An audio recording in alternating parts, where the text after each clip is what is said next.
All right, guys, this is our first Edmodo lesson that we're going to try. As we go through here today, make sure you copy down all the words that are underlined onto your notes, so that way you have them, you don't lose them. As we go through here, press pause to start each slide, and then you can get all the information as we go through, so that way you're not missing anything, okay? Just keep up and make sure you know everything, because we will be having a quiz like I told y'all before. So the first thing we're going to look at in South America is going to be the Inca civilization. Now, prior to this, you did some research on them so you can know a little bit of information about the Incas. But we're going to just give you just a little bit more. So pre-colonization, this is before the Spanish came, the most powerful group in the region were the Incas. They controlled most of the land around the Andes. They particularly like the Andes. A lot of people that can trace their family heritage to the Incas still live there today. The capital of this area was called Machu Picchu.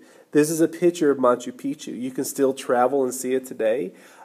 You can take a short journey, or you can go on the 7-day King's Road journey, where you climb up and down the top of mountains in the Andes to be able to get there, and it makes it more of a beautiful area if you go see it that way, or so the different leaders of Machu Picchu thought of. To give you a little bit of example of what the people the Incas were, think to the movie Emperor's New Groove. They were the Incas as well. Now the Incas, for them, life was very simple, but they were also in control of everything, so they had everything they needed.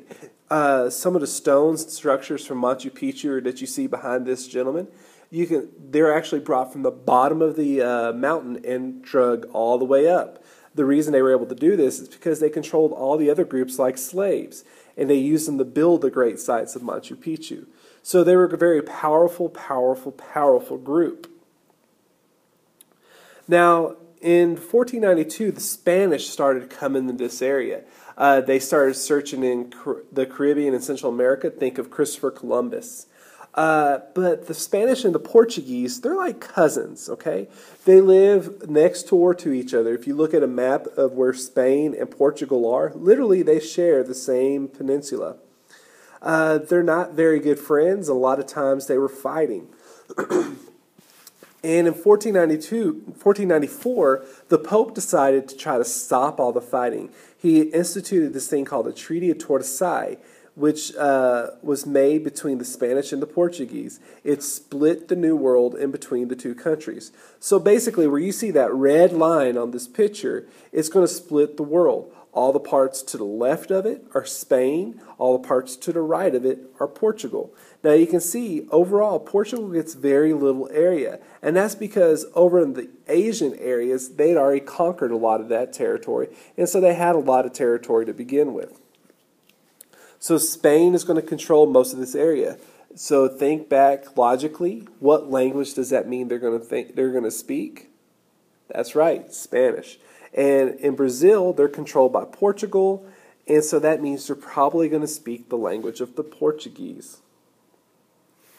Now, they also had Spanish explorers. Remember, we had the explorers come before, and they came for the 3 G's: gold, glory, and God. Same thing here. They're going to come trying to get the same pieces of information. So Spain comes in with many explorers called the conquistadores. And one of the most powerful ones was a guy named Pizarro. He was the leader that conquered the Incas. They captured the Inca emperor. They turned around and demanded ransom of rooms full of gold and rooms full of silver. Once they got all of that once they got all their wealth, then they turned around and killed the guy and had to fight their way out. Shortly after that, they brought back in reinforcements, and they were able to dismantle the Inca civilization completely. Once they control this area, we go switching from a process called conquest to a process known as colonization, where they made the people follow the Spanish culture. Okay, remember how we had in Central America, we had the similar languages, religion, and dress. The same thing's going to happen here in South America as well. So we go from from conquest to colonization. Now we're going to look a little bit at the modern history. We're going to skip about 500 years to come to more modern time. Argentina is where we're going to look at. This is a situation called the Dirty War. And the reason it's called the Dirty War is because they're not fighting a fair war.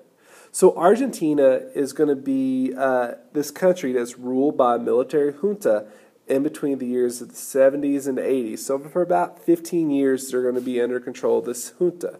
Okay?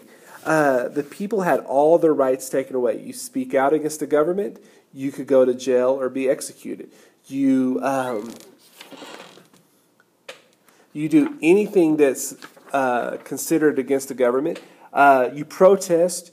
You can't speak out.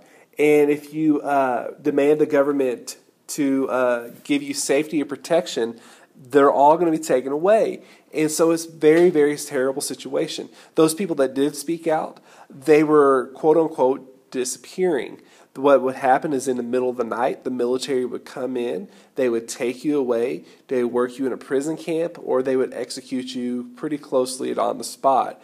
It was a very bad situation. We don't really have all the information out still because they're still trying to uncover all the stuff that happened in their past. One of the groups that came out of this were called the Mothers of the Disappeared, and they're exactly what you think. They're the mothers whose children had been taken to prisons and killed. Okay, so we had a lot of people that suffered through this. There's still groups that meet trying to find out what happened to their children today, a good 30 years later. All right.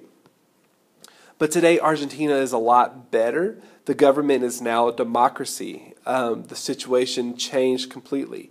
And one of the things that you see positively changed is that the citizens take their rights more seriously, which include voting, paying taxes, and serving on juries.